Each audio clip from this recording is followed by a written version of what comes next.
Please, sit down. We need to talk. You've reached a point in your life in which I probably should tell you that I'm Mr. Beat. And you know what's the worst? Supreme Court justices, man. Okay, well, not all of them. But in this video, I'm gonna go through the 10 worst Supreme Court justices in American history. Why am I doing this? I don't know. Why am I doing this? Well, first of all, I've made approximately 83 videos about the Supreme Court of the United States at this point. Heck, I've even written a book about the Supreme Court. Heck, I've even taught human beings in real life about the Supreme Court. So you could say I'm somewhat qualified.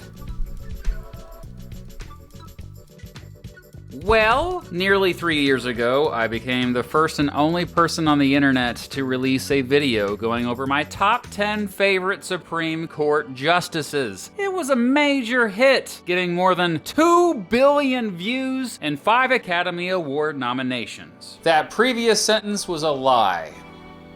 Regardless, more than 200,000 people watched it, and at least 20 people requested that I make a follow-up to it, going over the worst 10 justices. So here we are. I'm, once again, judging justices. Since 1790, there have been 116 justices in the Supreme Court, but these 10, more than all others, have tarnished this legacy. Here are the 10 worst Supreme Court justices in American history. In my opinion. Just my silly opinion. Henry Billings Brown. Okay, well, Brown wasn't really that bad. There's really just one case he gets all the negative attention for, which, yeah, it was a big freaking deal. Brown wrote the majority opinion of Plessy v. Ferguson, one of the worst Supreme Court decisions of all time. It's just a crappy opinion that really screwed over African Americans for decades by reinforcing racial segregation. Lesser known, though, is the fact that Brown also screwed over those living in American territories with his opinions in the insular cases. Simply put, he dehumanized all of the folks who lived in the territories in the United States, acquired after the Spanish-American War, and said because they were so, quote, alien, they couldn't get the same constitutional rights as Americans. Oof. Brown also tended to side against worker rights, as demonstrated with him voting for the majority in Lochner v. New York. Lewis Powell. Powell was known for being fairly moderate on the bench. However, when it came to how he decided in the Supreme Court and what he said outside of the court, it was pretty clear he was, more often than not, on the side of corporations instead of ordinary people. Famously, or infamously, I should say, he wrote a letter that warned of threats to capitalism, calling for corporations to fight back against their critics and for businessmen to get more aggressively involved in politics. That letter ended up being quite influential. Many historians say it directly led to too much deregulation of businesses and the decline of the power of workers. This guy was one of the most out-of-touch justices in American history, and often he voted with a majority because he was convinced to by someone else, not because of some deeper analysis of the Constitution or legal history. Still, I have to give props to Powell for changing his mind about same-sex relations and the death penalty, even if he had already retired from the court by that time. Stephen Johnson Field. This time, I'll begin with the positive stuff. Field was extremely influential in the Supreme Court, serving the second longest tenure of any justice. He wrote 544 opinions, more than nearly all other justices in American history. He popularized the idea of substantive due process, or the principle that courts should go out of their way to protect rights specifically mentioned in the Constitution. I think that's generally a good thing. However, when it came to economic freedoms, Field almost always came out on the side of huge corporations and the powerful. For example, he helped limit antitrust law in the case United States v. E.C. Knight Company. He also was quite racist, even for the late 1800s. For example, Field infamously said African Americans could be excluded from serving on juries in the case Strouder v. West Virginia. He upheld racial segregation in the case Plessy v. Ferguson, and he said horrible things about Chinese Americans in multiple opinions. And finally, Field just didn't know when to quit. He was determined to break John Marshall's record of 34 years on the bench, even when he was no longer able to properly do the job. Despite his colleagues desperately trying to get him to quit, and despite him even going senile in his final years, he refused to retire. Clarence Thomas. Sure, I've disagreed with Thomas on most of his opinions, but up until last year, he wouldn't have made this list. Thomas is likely one of the most corrupt justices to ever sit on the bench. He has regularly received lots of money and lavish gifts from billionaires who have clearly wanted him to decide a certain way, and not disclosing it. It is only because of the efforts of investigative reporters from ProPublica that we know he's been getting hundreds of thousands of dollars worth of stuff from these billionaires. In addition to receiving stuff from the Koch brothers, Thomas got lots of attention this past year for going on lavish trips paid for by Harlan Crow, a dude Forbes magazine calls the, quote, largest landlord in the United States. The billionaire Wayne Huizenga paid for 38 vacations for him. And all of this is just the tip of the rich dude iceberg.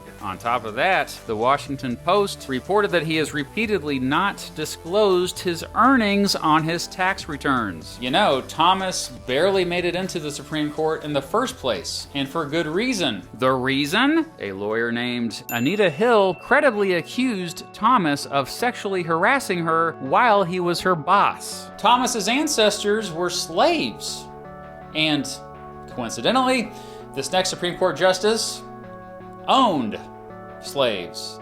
John Archibald Campbell. Yes, Campbell owned slaves, but he actually freed them once he joined the court. Apparently 30 of all 116 Supreme Court justices owned slaves? Holy freaking crap. I guess I should have done a worst 35 justices video. Campbell joined the majority in the worst Supreme Court decision of all time, the Dred Scott decision. In case you forgot what that one was about, it was the one that ruled slaves as, quote, property, and because of that, they had no rights whatsoever. Specifically, it said African Americans didn't have the same constitutional rights enjoyed by citizens. Dang. That decision, by the way, was a major cause of the American Civil War.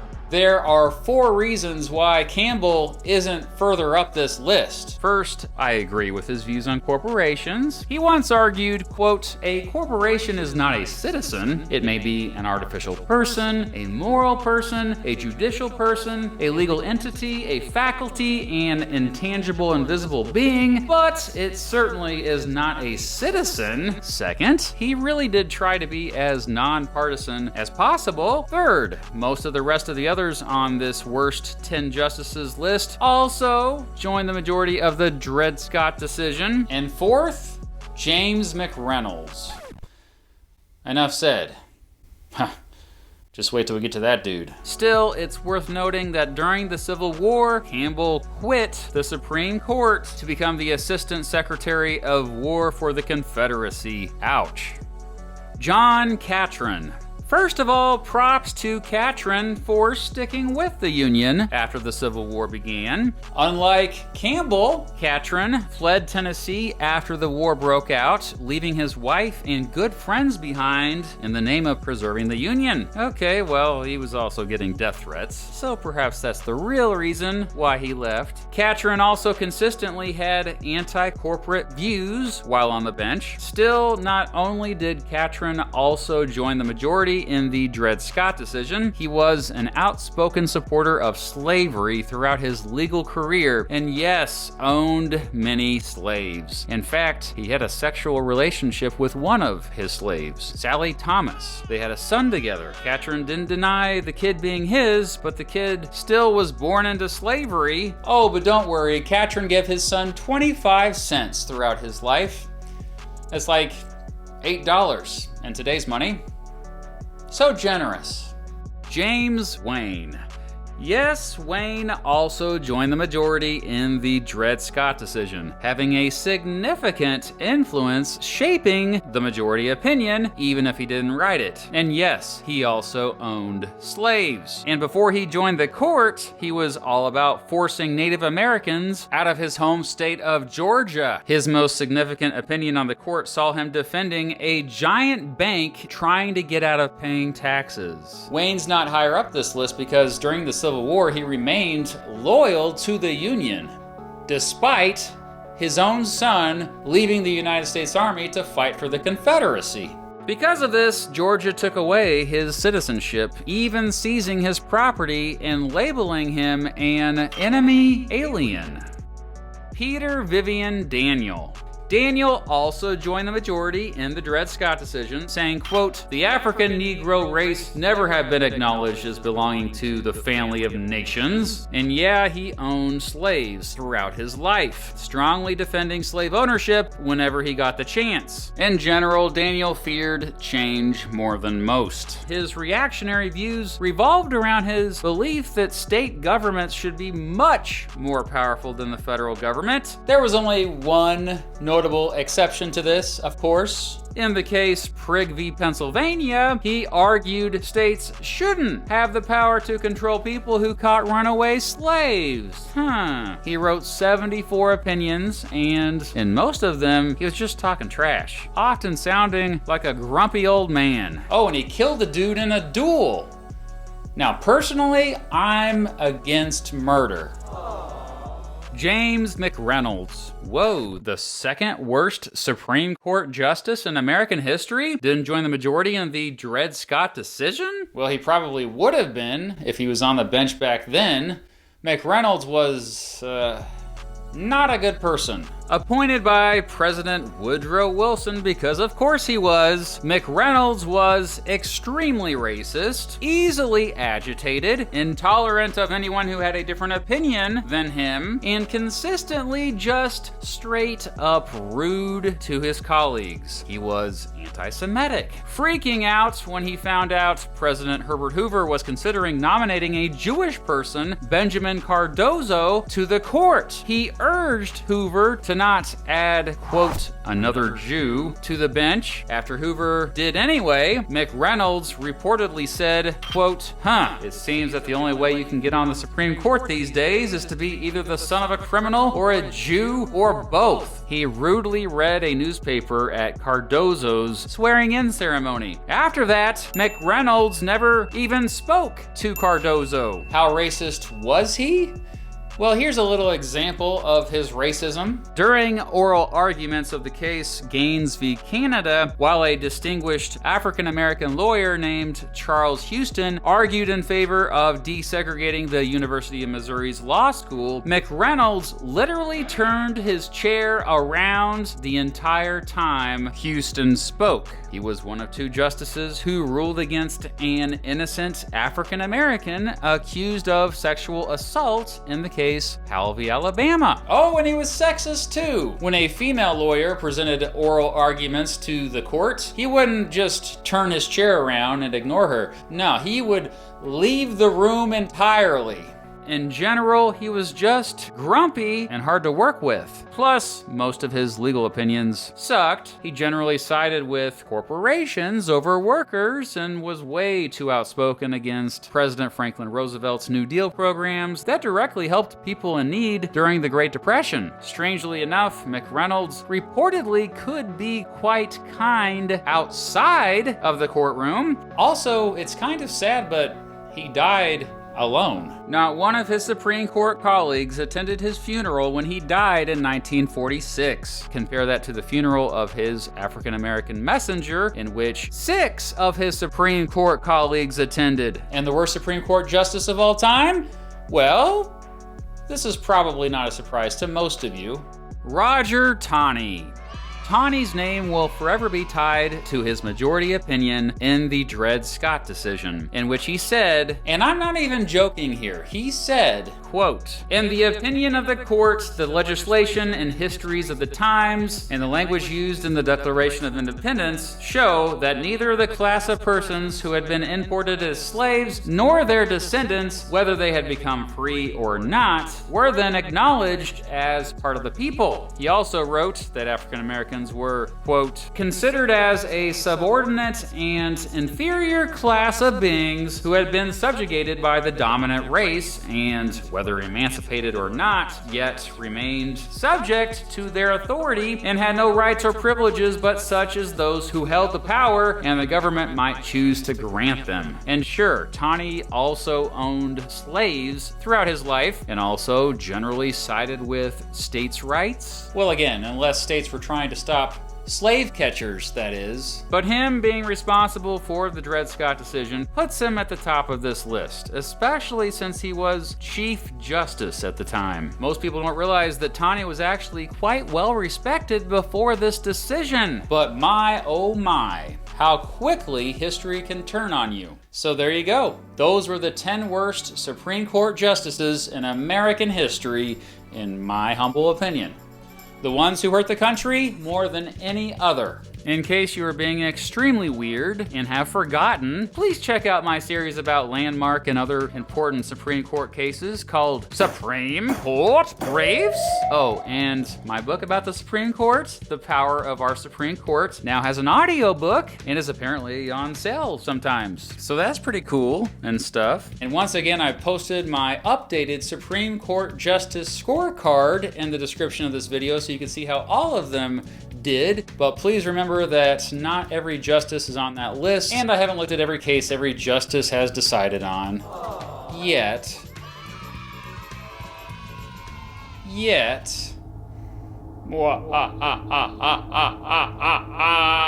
I've also posted my dishonorable mentions in the description and pinned comment. But what do you think? Who do you think was or is the worst Supreme Court justice of all time? Who should have been on my list that wasn't? Let me know down below. And now it's time for my monthly shout out to everyone who donates to my channel on Patreon at least $15 or more each month. Starting with my $20 a month supporters going alphabetically, I've got Alicia Solberg, Andrew B., Anthony Beckett, Austin Ciros, Bill Dowd, Kristen Fountain, Corey Ryman, Derek Williams, Dr. Paul J. Lilly, Elaine Warwick, Empty Machine, Fletch Fick, Isabel, Isaiah Warfield, Javier Gloria, Jeremy Dunham, Joe Cook, Michael Cortez, Neo R14, Nicholas Dronsky, Nick Everett, Osbers Gaming, quote, Defender of Communism, Pat Iapicca, Patrick Stewart, Psycho, Robert Candle, Salty, Sammy, Saul Goodman 1917, Sean Connett, and Society's Basement. My $15 or more each month supporters alphabetically: Adam Christians, Alex Villasenor, Andrew Snyder, Frankie O'Connor, Grant Hughes, Ian Driscoll, Jack L., Jacob Birnbaum, Joel Serrano Lozada, Justin Love, Jules Gringas, KZ210QB, Oliver E., Naderade, Raquel Jones, Stacy, Steve Bryan, Steve Eisen, Thomas Oppenheim, Warren Girard, Waterfort, and Zachary F. Parker. Thank you to all my Patreon supporters, and thank you